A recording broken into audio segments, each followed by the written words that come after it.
हरिओम मु तेजरा साहू आपको पुणी गोटे नुआ भिडियो स्वागत करुच्ची। आज भिडियो आम पंचम श्रेणी मानसांकर विविध प्रश्न को आलोचना करवा। पूर्व भिडियो 1 ରୁ 5 नंबर जे आलोचना करते ये भिडियो आम 6 ରୁ 10 नंबर जे आलोचना करवा। ताले देखो प्रथम 6 नंबर 13 वर्ग मीटर 7 वर्ग डेसीमीटर 24 वर्ग सेंटीमीटर समान केते वर्ग सेंटीमीटर। देखो 13 वर्ग मीटर समान केते 13 रे आम कौन 4 शून्य देवा। मीटर रे दुईटी लगे आम साधारण जो मीटर समान सेंटीमीटर दुईटी ए वर्ग जेहेतु 4 शून्य लगे। ठीक अच्छे समान होते 1,30,000 वर्ग सेंटीमीटर। तापर 7 वर्ग डेसीमीटर डेसीमीटर रे केते लगे 10 सेंटीमीटर ये 100 हो 700 वर्ग डेसीमीटर। तापर 24 वर्ग सेंटीमीटर समान से 24 वर्ग सेंटीमीटर रहिबो कारण आम सेंटीमीटर करिवार अछि। सब को जोग कर देबा। जोग कले केते हिजो देखंतु ये 4 शून्य आउ शून्य जोग कले केते हिजो शून्य। तापर 2 शून्य आउ शून्य केते गेला 2। तापर 7 आउ शून्य केते गेला 7 एटा तीनटा शून्य कटि जाइछि आ रहिला केते 130 याडे बाम पटे रहिला। एनु उत्तर गेला केते 1,30,724 वर्ग सेंटीमीटर हबो। तापर देखंतु 7 नंबर प्रश्न गोटे श्रेणी गृह रे केतोटी बेंच पड़ीथिला। जदि प्रति बेंच रे 3 जण लेखाय पिला बसंती तेबे 50 टी पिला बसिबाकू बेंच पाइबे नाही। ठीक अछि एडी प्रश्न भूल अछि एटा 5 करिवे केते कहिबे 5। ठीक अछि 5 टी पिला बसिबाकू बेंच पाइबे नाही। जदि प्रति बेंच रे 5 जण लेखाय बसंती तेबे 5 टी बेंच खाली पड़िबो। आ जदि 5 टी लेखाय बसिबे ताले 5 टी बेंच खाली पड़िबो। प्रथमे 3 जण लेखाय बसिले 5 टी पिला बसिबाकू बेंच पाउनथिले ठिया रहउथिले एवं जदि 5 जण लेखाय बसिले 5 टी बेंच खाली रहि जतो तेबे बेंच संख्या केते और श्रेणी रो पिला संख्या केते। अच्छा देखो ये कर दी चित्र मत देखो प्रथमे 3 जण जदि बसिले 5 जण पिला बसी पारु नथिले। आ जदि 5 जण बसिले तापर एपरि बेंच जो 5 टी बेंच बली पड़िला एनु एई जो 5 टी बेंच रहिला 5 जण बसुचंती से ताकू बसिबा पई केते 25 जण पिला दरकार।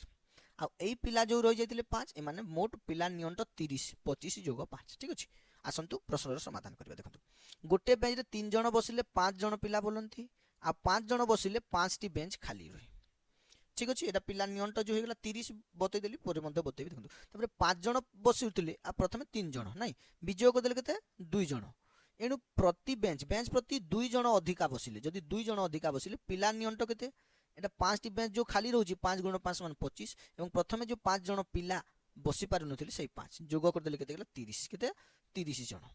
एनु बेंच प्रति केते जण 2 जण अधिका बसिले 30 जण हो गले। एठिरु बेंच संख्या बाहर बेंच संख्या समान 30 हरण 2।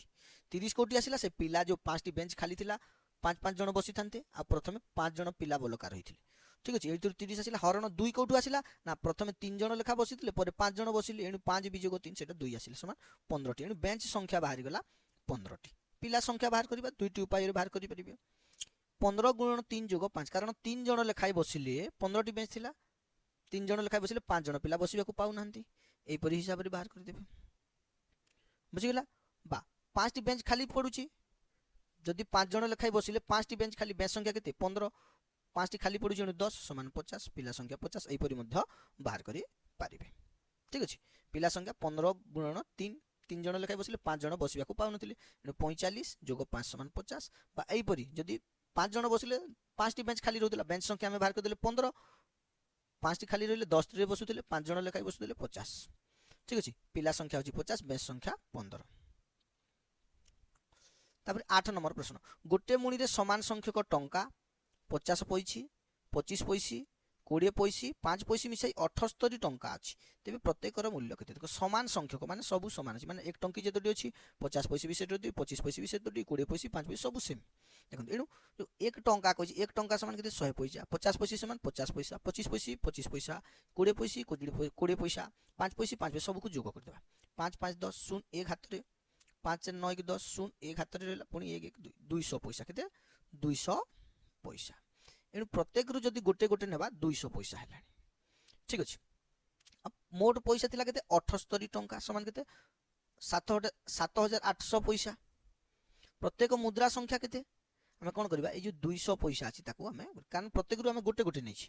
ठीक अछि 200 पैसा 200 को जदि हरण करदा 7800 रु 39 हबो प्रत्येक मुद्रा संख्या 39 अर्थात 1 टंकी 39 टी अछि 50 पैसा 39 टी अछि किंतु हम केतोटी अछि पचानि केतोटी लेखा थिला समान संख्या होतिला सब 39 उत्तर हेतंता मूल्य केते कहि पुनी गुणन करबा को पड़िबो 39 रे समस्त को गुणन करियो जेमिति 1 टंकी एक टंका गुणन 39 करबा 39 टंका हेगला 50 पैसा गुणन 39 करबा समान केते 1950 पैसा बाहरिबो ताको टंका पैसा लिखले 19 टंका 50 पैसा से 25 पैसा गुणन 39 करबा 975 पैसा हबो 9 टंका 75 पैसा 20 पैसा गुणन 39 करबा 780 पैसा एनु 7 टंका 80 पैसा 5 पैसा गुणन 39 एनु 195 बाहरिबो 1 टंका 95 पैसा एटा होची प्रत्येकर मूल्य। तापर देखंतु 9 नंबर तीनोटी संख्यार लसागु 378 और गसागु 6 दुईटी संख्या यथाक्रमे 18 और 42 हेले अन्य संख्या दुईटी केते देखो तीनोटी संख्यार लसागु हमकु दे देला 378 प्रथम संख्या केते 18 द्वितीय संख्या 42 ठीक अछि। अच्छा गसागु 6 एनु गसागु सब संख्या रे थाए ठीक अछि देखंतु ए तार मौलिक गुणनक एठारे मु बाहर करिछि 378 रो 2 3 3 3 7 बाहरिला केते 2 3 ए 6 जो रखिबा याकु हमें रखि दिबा कारण ये गसागु सब संख्या रे थाए गोटे संख्या 18 दे देला देखंतु 6 गुणन 3 समान 18 आ गोटे संख्या 42 6 गुणन 7 समान 42 आ बलका रहिला केते 3 माने 6 गुणन 3 समान रहि गेला केते 18 एटी 18 बलका रहिछि 18 हबनी कारण गोटे संख्या हे गेलानी केउ संख्या बारे 18 रे केते गुणन करले संख्या हेबो केमिति बाहर करबा देखंतु जो प्रथम और द्वितीय संख्या देछि तार आमे लसागु बाहर करबा 18 और 42 रो लसागु बाहर करबा केते जिवो 126 केते गेला 126 एनु देखंतु तीनोटी संख्यार गसागु 378 एनु 378 हरण 126 करबा समान केते जिवो 3 एनु ए जो 18 थिला 18 रे हमें 3 गुणन करबा समान 54 अन्य संख्याटी केते हेबो 54 हेबो ठीक अछि। तापर देखंतु 10 नंबर प्रश्न दुईटी संख्या मध्य रे सान संख्याटी बड़ संख्यार 3 विभक्तक 7 और सेमानकर गसागु 13 हेले संख्या दुईटी केते बहुत सहजिया प्रश्न देखो सान संख्याटी बड़ संख्यार केते 3 विभक्तक 7 अंश एनु गसागु 13 गसागु सब संख्या रे एनु सान संख्या समान 13 गुणन 3 करबा समान 13 3 केते 39 एवं बड़ संख्या समान 13 गुणन 7 करबा 13 7 91 संख्या द्वय केते जो 39 आ 91 आलोचना करूथिले पंचम श्रेणी मानसांक विविध प्रश्न क 6 नंबर रु 10 नंबर आलोचना करले परवर्ती वीडियो रे हमें 11 रु 15 नंबर जे आलोचना करबा जदि वीडियोटी भल लागिला गोटे लाइक करंतु अन्य मानक सहित शेयर करंतु वीडियोटी देखिथिबारु बहुत बहुत धन्यवाद हरि ओम।